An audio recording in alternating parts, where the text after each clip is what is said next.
हाथ में ये पाइप यहाँ पर देख रहे होंगे, राउंड शेप का ये पाइप है। आपने अक्सर इस तरह के जो पाइप होते हैं आपने देखा होगा कि जो ऑफिस में चेयर्स होती हैं उसमें होते हैं, या फिर आप घर में आपने कभी नोटिस किया हो जो कर्टन आप डालते हैं तो इसी तरह की पाइप पर आप उसको हैंग करते हैं।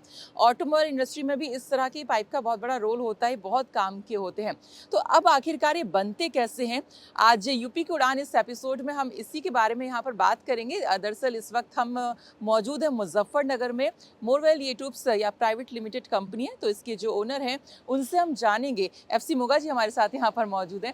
Thank you madam. बहुत बहुत शुक्रिया। तो यहाँ पर इनसे हम जानेंगे कि आखिरकार ये जो पाइप होते हैं बनते कैसे हैं। तो हम थोड़ा सा प्लांट के अंदर चलेंगे और बिल्कुल प्रैक्टिकल तरीके से, सर क्यों मतलब प्रैक्टिकल तरीके से कि जो मशीनें होती हैं वो कैसे काम करती हैं, कैसे अलग अलग तरीके के जो पाइप्स होते हैं बनकर तैयार होते हैं, तो जो पूरा प्रोसेस होता है वो हम समझते हैं यहाँ पर। चलिए चलते हैं अंदर। Thank you madam, thank you. आइए। तो एफसी मोगा जी के जो मुजफ्फरनगर में यहाँ पर फैक्ट्री है उसके प्लांट में इस वक्त हम आ चुके हैं अंदर, और अंदर आप यहाँ पर देख सकते हैं कई सारी मशीनें यहाँ पर हैं। इनके हम सिर्फ मशीनें नहीं कहेंगे, ये उत्तर प्रदेश के अंदर जो रोजगार है, उद्यम, उसकी रीढ़ की हड्डी भी इसे आप कह सकते हैं। तो काफ़ी कुछ योगदान इन मशीनों से भी उत्तर प्रदेश में हो रहा है। तो आइए जो मोगा जी हैं यहाँ जो ओनर है यहाँ इस फैक्ट्री के, उनसे हम समझते हैं कि आखिरकार ये जो मशीनें होती हैं उससे क्या क्या बनता है। तो सबसे पहले तो ये बताइए मोगा जी कि इन मशीनों से क्या क्या आप तैयार करते हैं? नहीं मैडम, इन मशीनों से हम पाइप बनाते हैं जो भारत में, सारे देश में अनेक तरह के उद्योग धंधों में काम आता है। जैसे कृषि में काम आता है, इंफ्रास्ट्रक्चर में काम आता है, जिससे कि भारत की जो है ना रीढ़ कही जाने वाली जो 2047 है उसको हमें अचीव करने के लिए हमें रोजगार के साधन जो हम करते हैं उसके लिए ये सब हम पाइप बनाते हैं। तो और किसके सेक्टर मतलब ये जो पाइप होते हैं यूज होते हैं? ये मैडम, ये पाइप जो है हमारे ऑटोमोबाइल्स में, फर्नीचर इंडस्ट्री में, और जितना भी हमारा इंफ्रास्ट्रक्चर है वो उसमें सब में यूज होता है। और इसका यूज जो है हम जो कार बनती हैं, मोटरसाइकिल बनती हैं, उन सब में हम यूज करते हैं इसका। और ये घरेलू जो सामान है, हमारे कर्टेन है, वो सभी चीज में जो है आज पाइप का यूज हो रहा है। जो फर्नीचर है, जितना फर्नीचर बनता है वो सब इसी पाइप से बनता है। ये हमारी स्लिटिंग लाइन है, इसी से हम जो है ना सिल्ट करके पाइप बनाते हैं। ठीक है, तो बाकी जो आगे की बातें हैं वो भी आपसे करेंगे, लेकिन यहाँ पर हम एक एक करके समझने की कोशिश करेंगे। जो हाथ में मेरे पाइप है आखिरकार ये बनता कैसे है। तो ये जो बनता है उसका जो बिल्कुल प्रैक्टिकल जो यहाँ पर चीज़ें हैं मशीनों से, वो हम आपको यहाँ पर दिखाते हैं। तो मोगा जी आप ही शुरू करें और बताएं कि ये जो मशीनें मैं यहाँ पर देख रही हूँ कैसे काम करती हैं। ये मैडम, ये स्लिटिंग लाइन है हमारा, जो हम टाटा से कोयल खरीदते हैं और तो इस पे जो है ना हम स्लिट करते हैं। उसको वहां चढ़ाने के बाद में इसको जिस तरह का हम पाइप बनाते हैं उसको अलग अलग हिस्सों में पीसीज में काट लेती है, और स्लिटिंग लाइन करने के बाद में वहां पे इकट्ठा हो जाता है। और वहां से जो है ना हम करने के बाद में इसको अगर मशीनों पे कोई ले जाते हैं तो फिर मशीन पे जो है ना आगे मैं आपको बताऊंगा कि आगे जो मशीन है हमारी उस पर किस तरह पाइप बनता है। ये सारा जर्मन टेक्नोलॉजी से पाइप बनता है हमारा, और ये बहुत क्वालिटी में बहुत सुपीरियर होता है। तो जो आपने कॉइल बताई वो वहाँ से मतलब शेप ले रही है, और ये प्लेट्स मतलब इस तरीके से ये स्लिट हो रही है। हाँ। और ये जो है ना जिस तरह का, जिस साइज का पाइप बनता है उस साइज की हम पत्ती काटते हैं इससे, और ये यहाँ से कटने के बाद में ये एक जगह इकट्ठी हो रही है, ये कोयल बन रही है। स्लिटेड कोयल बोलते हैं इसको। ये स्लिटेड कोयल है, तैयार हो जाती है। ये तैयार हो गई है, ये पाइप बनने के लिए तैयार है अभी। ठीक है, तो ये कहाँ से आती है? ये हम टाटा से खरीदते हैं, जिंदल से खरीदते हैं, सेल से खरीदते हैं। जहाँ से हमारा बन जाता है वहां से लेते हैं। ज्यादातर हम लेते हैं टाटा से। ठीक है, आगे का प्रोसेस भी समझते हैं? हाँ, मैं अब आगे प्रोसेस समझाता हूँ आपको। इसके बाद में ये उठा के हम कोयल ये यहाँ पे स्टॉक कर देते हैं। ये स्टॉक ये हमारा स्टॉक है सारा, जो हमारा जो है ना ये जो हमारी स्लिटेड कोयल है मैडम। ये जिस साइज की हमें पाइप बनाना होता है उस साइज की हम कोयल काटते हैं, और उस साइज की कोयल काटने के बाद में ये रेडी टू पाइप है। इसका पाइप बन जाता है। आगे जाके हम इसे क्रेन से उठाने के बाद में इसे हम मिल पे चढ़ाते हैं, और मिल पे चढ़ने के बाद में इसका पाइप बनना शुरू हो जाता है। तो वहां से स्लिट होने के बाद आपने यहाँ पर ये स्टॉक कर लिया? ये यहाँ पे स्टॉक करी, और ये स्टॉक करने के बाद में हम आगे मिल पे ले जाएंगे इसको। ठीक है, ये मिल पे जाएगी, तो मिल पे हम चढ़ाने के बाद में हमारा सारा प्लांट जो है ना ऑटोमेटिक प्लांट है। अच्छा, सब ऑटोमेटिक होता सारा है। जर्मन टेक्नोलॉजी का ऑटोमेटिक प्लांट है। तो आप ये जो मशीनें देख रहे हैं ये सब कुछ ऑटोमेटिक है, जर्मनी से आपने बताया जर्मनी कि टेक्नोलॉजी है मैडम। जर्मन टेक्नोलॉजी है, तो वो यहाँ पर इंडिया में यूज हो रही है, बखूबी यूज हो रही है, मैं देख जी पा रही हूँ। जी तो चलिए अब आगे का प्रोसेस भी देख लेते हैं, उसके बाद जी हम बाकी की बातें भी आपसे हम करेंगे। तो ये स्टॉक होने के बाद अब आगे क्या होता है वो ये भी आपको हम लाइव कह सकते हाँ हैं हाँ यहाँ हाँ। पर दिखाने जा ये रहे हैं। ये मैं तो ये जो कोयल है, हाँ। ये जो हमारी कोयल है, क्रेन से उठाने के बाद में हम अपनी मिल पे चढ़ा देते हैं। हम्म। ये मिल पे एक दो मिल है हमारे पास में, एक मिल ये है, एक मिल ये है। तो ये दोनों जो मिल हैं यहाँ से होने के बाद में अभी हमारा इक्यूमुलेटर में चले जाती है कोयल, और इक्यूमुलेटर में जाने के बाद में आगे मिल पे जो है ना शेप लेने के बाद में पाइप बनाती है। तो हम देख सकते हैं। हाँ हाँ, क्यों नहीं, आप चलिए हम देखते हैं। ठीक है, तो वो यहाँ पर मैं देख पा रही हूँ कि शायद यहाँ पर होता है। हाँ, ये हमारा कैमरा ये पर्सन से कहूंगी थोड़ा सा वहां पर आप कैमरा घुमाइए, जहां पर ये शेप ले रहे हैं। हाँ, हाँ। थोड़ा आगे चलो, सीधा थोड़ा आगे आ जाओ।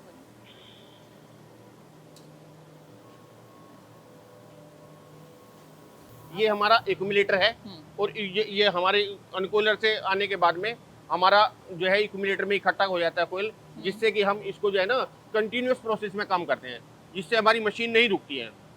ये ऑटोमेटिक चल रहा है। ये सब ऑटोमेटिक चलता रहता है, और ऑटोमेटिक चलने के बाद में जो है ना ये जो मिल है, यहाँ से हमारी मिल शुरू हो जाती है। यहाँ से हमारा जो पत्ता है, जो स्टिप है, वो आगे चलती रहती है और पाइप की शेप लेती रहती है।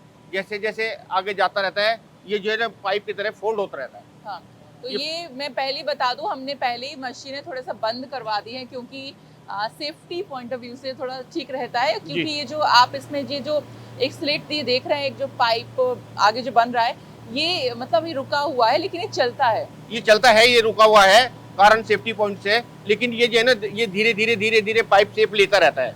जैसे जैसे मुड़ता रहता, आगे चलता रहता है, शेप लेता रहता है, और यहाँ आके ये एक फ्रीक्वेंसी वेल्डिंग के थ्रू जो वेल्ड हो जाता है पाइप। मतलब पीछे आपने देखा था बिल्कुल फ्लैट जो वहां पे स्लिट थी जो पाइप की, वो अब यहाँ पे पूरा राउंड शेप ले लिया। आप देखिए कैमरा पर्सन यहाँ पे दिखाइए आप ये। हाँ। ये यहाँ पे हमारा वेल्डिंग हो, ये हमारा जो है ना, ये यूएस का हमारा थर्माटूल का सेट है, और ये जो है ना ये यहाँ पे जो भी इसके इस पाइप के अंदर से निकल जाता है तो वही वेल्ड हो जाता है। अच्छा। ये इस तरह की क्वालिटी है कि जो भी इस मशीन के इस पाइप के अंदर से निकलता है वही हिस्सा वेल्ड होता रहता है। फिर हम स्पार्किंग करते हैं, और स्पार्किंग करने के बाद में यहाँ हमारा पाइप तैयार हो जाता है। तो राउंड शेप लेने के बाद आपकी वेल्डिंग होती है, फिर स्पार्कलिंग होती है, देन पाइप आपका ही तैयार हो जाता है। बिल्कुल। ठीक है, अब इसके आगे क्या होता है? ये हमारा शेप है। हाँ। ये साइजिंग है हमारा। हाँ। ये साइजिंग में कुछ स्टेम पाइप है, इसमें थाउ का फर्क नहीं रहता है। ये एमएम नहीं, एमएम का भी 1000 हिस्से तक जो है ना हो जाता है। अच्छा। और इसको जो है ना जैसे हमें जिस साइज का पाइप होता है, आगे अगर हम यहाँ से अगर हम रेक्टेंगुलर बनाते हैं या चकोर बनाते हैं, जो भी हमारा पोजीशन चाहते हैं, तो हम यहाँ से चेंज करते हैं। अच्छा। ये अच्छा, यहाँ से ये तो अभी मतलब चौकोर हो गया। ये वहाँ से जो है ना, वहाँ से गोल आया था ये, और गोल के बाद में यहाँ पे जो है ना चकोर हो गया है पाइप का। हाँ, ये देखिए किस तरह से चौकोर हो गया, तो शेप देखेंगे ये देखिए यहाँ पर, ये देखिए चौकोर हो गया यहाँ पर। तो इस तरह से मतलब कोई भी शेप हम दे सकते हैं। ये हमारे रोल्स हैं, जैसा जो जिस साइज का हमें पाइप चाहिए उस साइज के हम रोल लगाते हैं। अच्छा, और ये रोल्स हैं। ये सारे रोल्स हैं हमारे। अच्छा, किसी में राउंड रोल है, किसी हाँ, में इसमें जो है ना हम 140 तरह का जो पाइप बनाते हैं, वो जो भी 140 तरह का बनाते हैं। 140 तरह की वैरायटी हमारे यहाँ बनती है, और हम जो है ना टाटा के इक्विवेलेंट पाइप बनाते हैं। अच्छा। हाँ, हमारी क्वालिटी जो है ना बहुत अच्छी तरह क्वालिटी होती है, और वो जो है ना हम बाजार में जहाँ टाटा माल बेचता है वहाँ हम भी बेचते हैं। तो मोगा जी, ये तो आपने बताया कि कैसे ये स्टील के जो पाइप हैं आपकी इस फैक्ट्री में, जो प्लांट यहाँ पर मौजूद हैं, बनते हैं।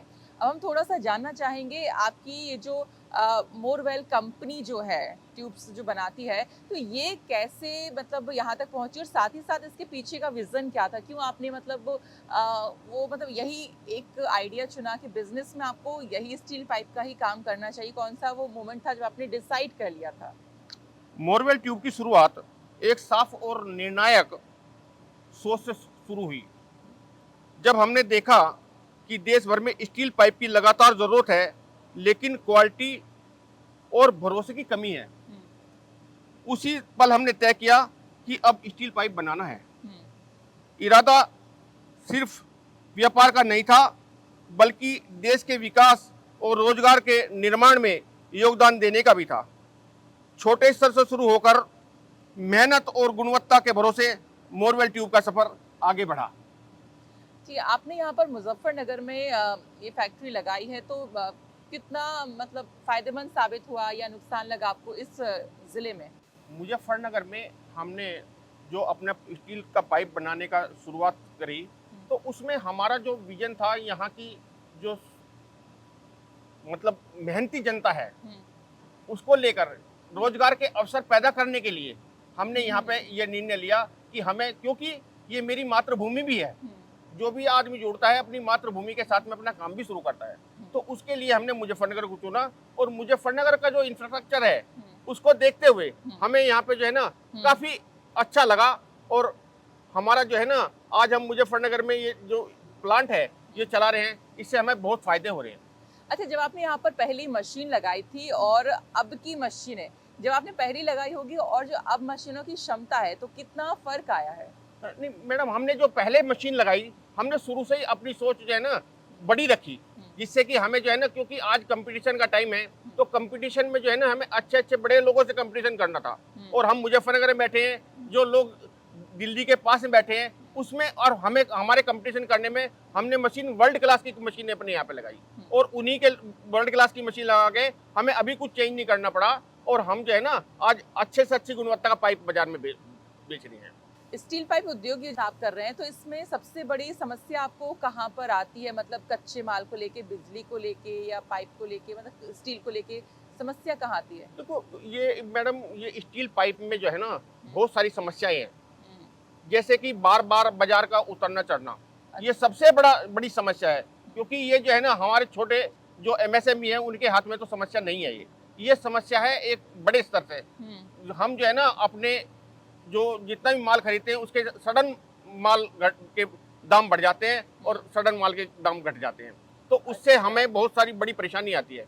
और जैसे बिजली का है, बिजली का आज महंगी बिजली है, बराबर हमारे कट लगते रहते हैं, तो हमें प्रोडक्शन पे हमारा बहुत फर्क पड़ता है उससे। तो अच्छा, इस तरह की मतलब प्रॉब्लम्स भी फेस करनी पड़ती हैं। हाँ, जो सबसे बड़ी प्रॉब्लम जो फेस करनी पड़ती है हमें, वो करनी पड़ती है माल के रेट को लेकर, जो हम कच्चा माल खरीदते हैं उसके रेट को लेकर। और साथ ही जो जीएसटी और कंप्लायंस से जुड़े जो नियम होते हैं, मतलब तो वो कितने मतलब कारगर साबित होते हैं, कितने व्यवहारिक होते हैं? नहीं देखो, जीएसटी जो नेचुरल लेवल पे है वो तो बहुत अच्छा है, लेकिन उसमें जो है ना हमें बार बार हमारे जो उद्योग हैं, जो एमएसएमई उद्योग है, उसके लिए थोड़ी दिक्कतें हैं, क्योंकि हम बार बार ई फाइलिंग करते हैं, सारे डिपार्टमेंट को बताते हैं। आधा काम तो जो हमारे पास में इतने कैपेबल तो आदमी नहीं होते, और हम तो मतलब एक गांव में बैठे हैं अजीब, तो हमें जो है ना बार बार हमें जो है ई फाइलिंग करनी पड़ती है। सब डिपार्टमेंट को अलग अलग, पूरा महीना तो ई फाइलिंग में ही चला जाता है हमारा, ई वे बिलिंग में चला जाता है। वैसे तो ठीक है, लेकिन परेशानियां बहुत हैं।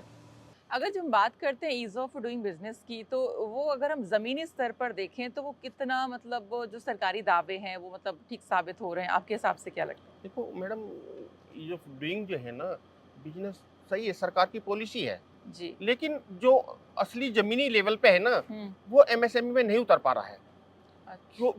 क्योंकि असल में हमारे जो है ना एमएसएमई के लोग इतने इससे वो हो जाते हैं कि हमें जो है ना जिले स्तर पे जाना पड़ता है। जिले स्तर पे हमें जब हम कोई फैक्ट्री शुरू करते हैं तो उसमें 44-45 तरह की हमें जो है ना जिले स्तर से वो लेनी पड़ती है अप्रूवल और वगैरह। हाँ, और जैसे पोल्यूशन का है या बैंक है, ये बहुत सारी हमें दिक्कतें हैं। वैसे सरकार कहती है, लेकिन जब हम हकीकत में चलते हैं तो बहुत सारी परेशानियां हैं। मतलब बहुत सारी परेशानियां आती हैं, तो मतलब जिस तरह से इंडस्ट्री लगाने की अगर हम बात करें, तो इंडस्ट्री लगाने के लिए जो अड़चनें आती हैं, मतलब जिला स्तर पर ज़्यादा आती हैं आपको लगता है, या फिर राज्य या फिर केंद्र स्तर पर? नहीं मैडम, ये जो हमारे अड़चन आती है नया बिजनेस, नया उद्योग लगाने के लिए, वो ज़्यादा जिला स्तर पे आती है, जिला स्तर पर क्योंकि हमारे जितने भी कंप्लाइंस होते हैं वो जिला स्तर पे होते हैं। ओके। और जो हमारी मतलब सेंटर की पॉलिसी है वे तो ठीक होती हैं, लेकिन उन्हें पूरा करना पड़ता है जिला स्तर पे आके। जैसे कि पोल्यूशन है, पोल्यूशन का भी हमें जो है ना, कभी जो हमारे इंस्पेक्टर हैं वो बार बार आके देखते हैं, बार बार करते हैं। तो मेरे हिसाब से जो है ना, एकल विंडो सिस्टम जो है ना, अगर सरकार को होए तो बहुत अच्छा होगा, और उसमें जो है ना उद्योग भी ज्यादा लगेंगे, रोजगार के अवसर ज्यादा पैदा होंगे। तो एकल विंडो सिस्टम एक कुछ है बिजनेस के लिए, वो कितनी कारगर है? वो इतना कारगर मैडम, वो कागजों में है, अभी इतना नहीं है। अच्छा, जमीनी पे नहीं है अभी। नहीं है। हाँ, क्योंकि असल में हम जब कोई भी इंडस्ट्री के लिए लाइसेंस लेने जाते हैं तो वो इतना हमें नहीं मिल पाता, उसमें टाइम लगता है, और टाइम लगने के साथ साथ जो है ना, तो हमारा टाइम भी वेस्ट होता है, हम प्रोडक्शन पे ध्यान नहीं दे पाते, टाइम ज्यादा हो जाता है, बैंक के जो इंटरेस्ट है वो पहले दिन से शुरू हो जाते हैं। ठीक है, अगर हम एमएसएमई योजनाओं के लाभ की बात करें तो जमीनी उद्योग तक ये पूरी तरह क्यों नहीं पहुंच पाया अभी तक? मैडम, एमएसएमई उद्योग का जो है ना, अभी इतना कहते हैं जरूर, एमएसएमई उद्योग जो है ना इतना नहीं हो पाता, क्योंकि हम लोग जो है ना बड़े आदमियों से बराबरी नहीं कर पाते। जैसे जो बड़े उद्योगपति है उनका बैंक ऑफ इंटरेस्ट बहुत कम होता है, और हमारा बहुत ज्यादा होता है। क्यों? क्योंकि बैंक भी हमसे डरता है कि कहीं हमारा एनपीए ना हो जाए, तो हमारा बैंक इंटरेस्ट जो है ना उनकी बनस्पत ज्यादा होता है। उससे क्या होता है कि हम जो है ना बाजार में जो अपना माल बेचते हैं वो हम प्रॉपर उनसे सस्ता बेचना पड़ता है, और माल उनसे महंगा खरीदना पड़ता है। इसलिए एमएसएमई को बहुत प्रॉब्लम है। आपके हिसाब से? हमारे हिसाब से बहुत प्रॉब्लम है, क्योंकि हमारा बैंक ऑफ इंटरेस्ट जो है ना उनसे ज्यादा होता है, और माल जो बेचते हैं उनसे कम रेट में बेचते हैं। अच्छा, तो ये बताइए, यूपी सरकार से फिर आपकी मतलब 2-3 अगर मांगे पूछना चाहूँ तो वो क्या रहेंगी, जिससे आप या आपके जैसे जो लोग यहाँ पर बिजनेस करते हैं या कहीं भी करते हैं उत्तर प्रदेश के अंदर, तो उनको राहत मिले? वो कोई 2-3 मांगे जो आपको लगता होनी चाहिए? यूपी सरकार जो है ना काफी काम कर रही है, और इंडस्ट्री के लिए काफी हेल्प भी कर रही है, फिर भी लेकिन जैसे जो बैंकों का है, बैंकों का इंटरेस्ट कम होना चाहिए एमएसएमई के लिए। हाँ। उनको, जैसे हम कोयल खरीदते हैं, हमारा कोई स्टॉक नहीं होता। अच्छा। हमें जो है ना हमारा एक जो है ना वो होना चाहिए कि इतना जो है ना एमएसएमई को मिलेगा। क्योंकि जो बड़े होते हैं, जो बड़े उद्योगपति हैं, वो तो ले लेते हैं उठा के, लेकिन हम नहीं ले पाते, हमारे पास में जो है ना पैसे का इतना वो नहीं होता। तो एक तो ये होना चाहिए, एक बिजली के रेट कम होने चाहिए। बिजली के रेट कम? बिजली के रेट बहुत ज्यादा है, क्योंकि जो बिजली है ना डायरेक्ट जो है ना हमारे प्रोडक्ट पे जो है ना मतलब इफेक्ट करती है। हाँ, क्योंकि अब मैं देख रही हूँ कि बिजली का कितना काम होता है, लेकिन अभी आप मैं देख रही हूँ सोलर का भी आप यहाँ पे इस्तेमाल करते हैं। हम सोलर का तो ये है मैडम कि हमने जो है ना अपने यहाँ पे जो है ना बिल्कुल पोल्यूशन फ्री प्लांट है मेरा ये, कि हमने अपना बिजली का रेट कम करने के लिए अपना सोलर लगाया, फिर भी हम कंपटीशन नहीं कर पा रहे, टाटा से कंपटीशन नहीं कर, क्योंकि उनके जो है ना उनका रेट जो है ना 6%, 6.5% होता है, हमारा रेट होता है 9%, 9.5%, तो वही हमारा बहुत ज्यादा हो जाता है। तो आपको लगता है कि मतलब स्टील जैसे इस उद्योग के लिए कुछ अलग से इंडस्ट्रियल पॉलिसीज होनी चाहिए, कुछ अलग से, मतलब सरकार कुछ ये जो है ना एक बहुत स्टील का जो है उद्योग एक बड़ा सेक्टर है, इसके लिए सरकार को अलग से पॉलिसी बनानी चाहिए मेरे हिसाब से, एक अलग से पॉलिसी बनानी चाहिए। और इसमें जो हम कच्चा माल लेते हैं उसमें जो है ना एमएसएमई का एक अलग से हिस्सा होना चाहिए कि ये एमएसएमई के लिए है। अच्छा। तो एमएसएमई जो है ना एक रीढ़ है जो गांव तक के रोजगार देती है, और गांव तक के लोगों को जो है ना ये अपने साथ में लगा के चलती है।